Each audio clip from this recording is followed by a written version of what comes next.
Hello, everyone. Welcome to the Nurses Heartbeat. My name is Philip. I am nurse by background.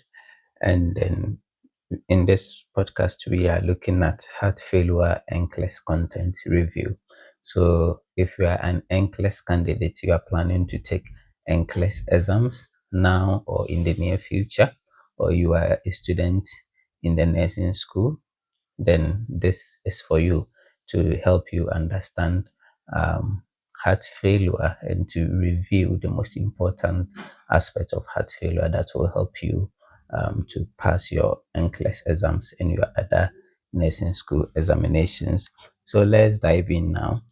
Heart failure is a condition where the heart cannot pump enough blood to meet the body's metabolic demand. So, as I said, if blood is not sufficient in the body as a result of inability of the heart to provide this blood to the body, then it is heart failure basically. Now we have left-sided heart failure, right-sided heart failure, or somebody could have both of them, but it's normally either left-sided or right-sided heart failure.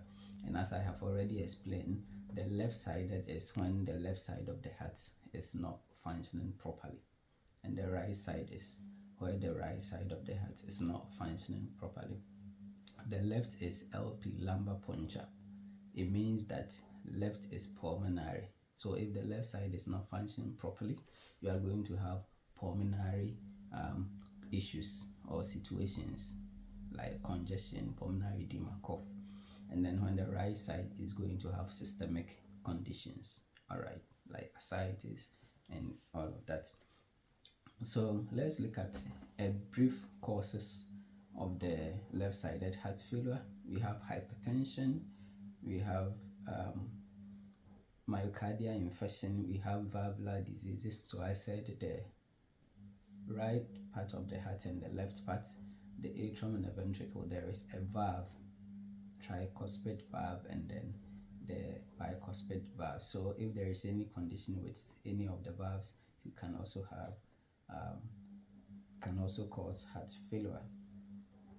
And then the right-sided heart failure, one of the causes is left-sided heart failure. So when the left side heart failure occurs, then it's likely you could have a right-sided heart failure. So it could be a cause of right-sided heart failure. Then pulmonary hypertension, hypertension in the lungs can also cause that. And then copulmonale, and then hypertension.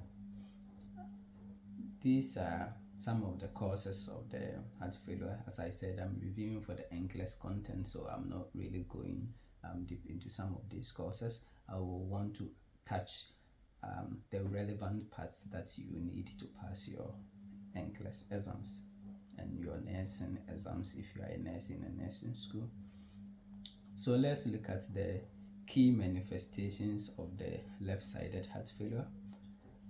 So key manifestations, we are going to talk about pulmonary congestion, which I've already explained, where you have dyspnea, difficulty breathing, autopnea, breathing on exertion, paroxysmal nocturnal dyspnea, difficult breathing at night, crackles, cough, frothy sputum. You're going to have frothy sputum is because your lung is congested.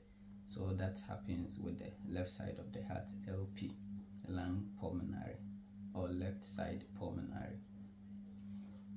All right. And then when we look at the right side of the heart, as I have already talked about, then we are going to have systemic conditions happening to you if you have right-sided, or if a patient is having right-sided heart failure. So key manifestations, we are going to have peripheral edema. So there will backflow in the blood, your peripheries, your hands and your feet. You are going to have edema. That is accumulation of fluid in those regions or areas. So you're going to have peripheral edema, ascites. That is where your abdomen is going to be big, full of fluid there, and you are going to have jugular vein distension, JVD, as I said. So the veins, your jugular veins, are going to be distended because there is accumulation of blood there. You are going to have hepatosplenomegaly. that is, your liver is going to enlarge, and there is weight gain because it is systemic. All the blood is back full in your system, so you are going to have weight gain. So all these are signs of the right-sided heart failure as well. So if you understand the heart, a brief understanding of the anatomy of the heart, it's going to help you to quickly identify these signs. So if you're in nursing school and you're asked signs of left-sided heart failure, you know that left is associated to pulmonary, that is the lungs, so conditions of the lungs. Right is systemic, so you can use that to enumerate a lot of possible signs of that heart failure. All right, so let's look at some of the diagnostic tests that are very necessary in identifying heart failure. So we are looking at the BNP. BNP is B-type natriuretic peptide. Because it's quite long, we normally in the clinical area want to mention the full name, just say BNP, and it is a diagnostic test for heart failure. So when there is elevated, when the BNP is elevated more than 100 pg per mil, then there is likely heart failure. So you do the lab results, and then the BNP is more than 100, then there is likely cause of heart failure. Then we could also do chest x-ray, and then to rule out any conditions. So if there is pulmonary congestion, as we've said, the left-sided heart failure will cause pulmonary congestions, then it could rule out that. And then cardiomegaly, when the heart is enlarged, you are also going to experience that. So they will all help us to identify heart failure. So BNP, chest x-ray, and then we can do the echocardiogram, the echo, which is also very important. Now we do the echo to assess ejection fraction. So ejection fraction is how well your heart is able to eject or pump blood. So the normal ejection fraction should be between 55 to 70%, and if a patient is having lower ejection fraction, then there is likely condition of heart failure. So heart failure would reduce ejection fraction of less than 40%. So these are diagnostic tests that helps to identify heart failure. BNP, it should be raised to rule out heart failure more than 100. Chest x-ray to review pulmonary congestion and cardiomegaly, and then echo to determine the ejection fraction. Patients with heart failure will have ejection fraction below 40%. Normal one is 55 to 70%. So if you have low ejection fraction, it means that the heart is not ejecting, the heart is not pumping out or producing or providing enough blood to the body, and it means that your heart is failing to do its work, basically, as the name implies. So let's look at some of the nursing assessments that are very critical, and you need this in your Nclex exams, and you need this in your nursing examination. So what are some of the assessments you are going to do? So we are going to do vital signs. Now in vital signs, we are going to help us to identify common conditions or causes like hypotension, hypertension, tachycardia. Vital signs will release will get you to know some of these things. Patient is tachycardic, hypertension, and all of that. Then one important observation we need in heart failure conditions is daily weight. So always we want to do daily weight of the patient, because we've said that if patient is having like the systemic heart failure, right-sided, patient is definitely going to have weight gain. So we want to do daily weight for the patient. Very critical indicator that helps us to understand or to notify to get to know whether there is fluid retention in the body. And then we are going to also assess the lung sounds. Left-sided is to the heart, to the lungs, LP, left side pulmonary. So we are going to look at crackles and wheezing in the lungs. So lung sounds are also very important. And we are going to assess for peripheral edema, whether there is swelling in the arms, in the body. They are also going to help us. And then we have to monitor for activity intolerance and fatigue. Definitely, if your heart is not pumping enough blood is supposed to supply oxygen. Patients that do not have enough oxygen are going to experience fatigue, weakness, and they are not able to tolerate a lot of activity. So we will assess all of that. Now let's look at Nclex priorities. One Nclex priority is we want to monitor for pulmonary edema, so sudden dyspnea, pink fruity sputum, tachypnea, anxiety. We will want to monitor for all of that, and we have to intervene. So you approach a patient and this patient is having difficulty breathing, sudden dyspnea. This patient is having pink fruity sputum, is spitting blood, or there is blood in the sputum. There is anxiety. What are you going to do? You have to put patient in high fireless position. You have to assess if the oxygen level is low. You are going to look at oxygen supply to the patient, and we are going to talk about diuretics, because if there is congestion of fluid, we need to drain the fluid, and we have to give medication morphine if prescribed for pain. Patients experiencing this may be going through a lot of pain. Then we also, we want to monitor and treat for pulmonary edema, and we also want to look at fluid volume management. We've said that patients with heart failure may have weight gain, fluid retention, and fluid accumulation in the body. So how are we going to manage the fluid volume? You are going to ensure daily weight for patients, very, very important, and intake and output. Monitor straight intake and output for our patient, and we are going to ensure fluid restriction as ordered. So it's typically 2 liters per day. Patient with heart failure, we don't expect the patient to drink a lot because there is already congestion in the system.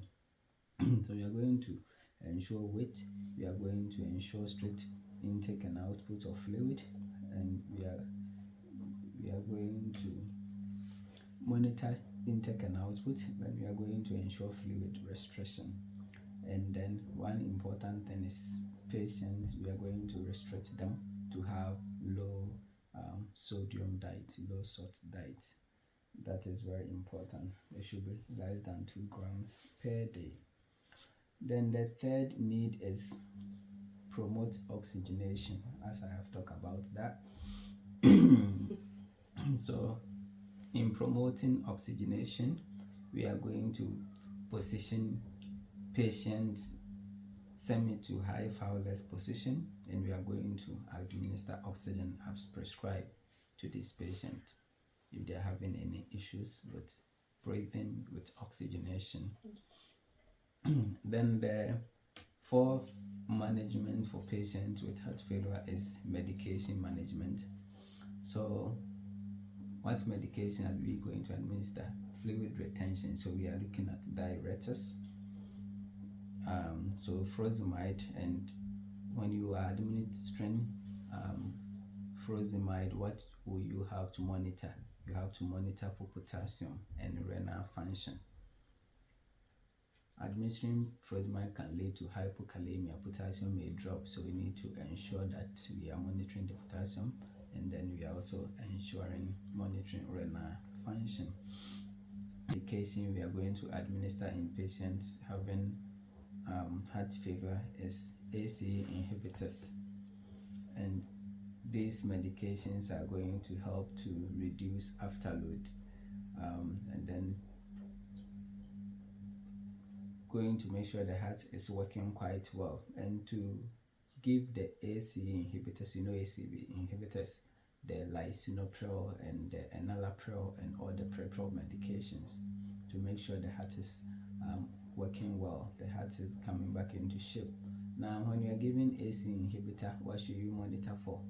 Cough, right? Good. These are the things that Nclex wants you to know. So you monitor for cough for giving ACE inhibitors, and then you are also going to monitor for hyperkalemia. When you are giving ACE inhibitors, hyperkalemia can lead to high potassium levels, so you monitor for potassium. And then because it is antihypertensive, it's going to drop the blood pressure, so you also have to monitor for hypotension. All right, so medication wise, we've talked about diuretics, we talk about ACE inhibitors to help the heart and to also reduce fluid congestion in the body. And then we are also going to talk about another part of antihypertensives or medication to help the heart. We have the beta blockers, so they also reduce myocardial workload, so they are all helping the heart. So all the ACE inhibitors here, not necessarily getting to treat hypertension, but they are going to reduce the workload of the heart and to help the heart works very well. So we also administer beta blockers, and when you give beta blockers, then what are you going to monitor? Let's go, heart rate. Okay, beta blockers can reduce the heart rate of the patient, so you're going to monitor the heart rate and what again, the blood pressure, because patient is likely to have hypotension. Hope you are with me. All right, and then the last medication that we are also going to look at, we said that patient with heart failure may have tachycardia, tachypnea, so we are going to consider administering digoxin. So digoxin will improve the contractility of the heart. It will help the heart to contract as expected. All right, so when administering digoxin, then we are also going to monitor for toxicity. So we are going to prevent tachycardia, tachypnea. Then the side effect of it, we are going to monitor for bradycardia, that's low heart rate. We are going to monitor for nausea and visual changes, halo vision. All right, so these are the signs that we have to monitor as well. So that is the medication management for heart failure. Draining fluids with diuretics, ensuring there is a reduced workload of the heart with ACE inhibitors and beta blockers, and to improving the contractility of the heart, how the heart contracts, improving it with digoxin. Okay, so that is medication management for it. And then the patient education, report weight gain. If patient is increasing in weight gain, patient is supposed to report, because probably there is more accumulation and in the body there is more retention. So we encourage or we teach patients to report if they are having weight. Don't forget your weight, daily weight, fluid intake and output monitoring for the patient. They are very, very cardinal things you need to know, and then administering your medications. So in brief, this is all we've talked about heart failure. So we've said in summary that heart failure is the inability of the heart to meet the body's metabolic demand. So blood supply is less than the body's need, and it's a result of the inability of the heart. That is heart failure. Could be left-sided, where you have left side being affected and leading to congestions in the lungs, LP, left to the pulmonary, so issues with the lungs. The right side is systemic, issues with the systemic accumulation of fluid. and we have looked at the nursing assessment and management. So we want to assess for daily weight, we want to assess for breathing difficulties, congestions, and all of that.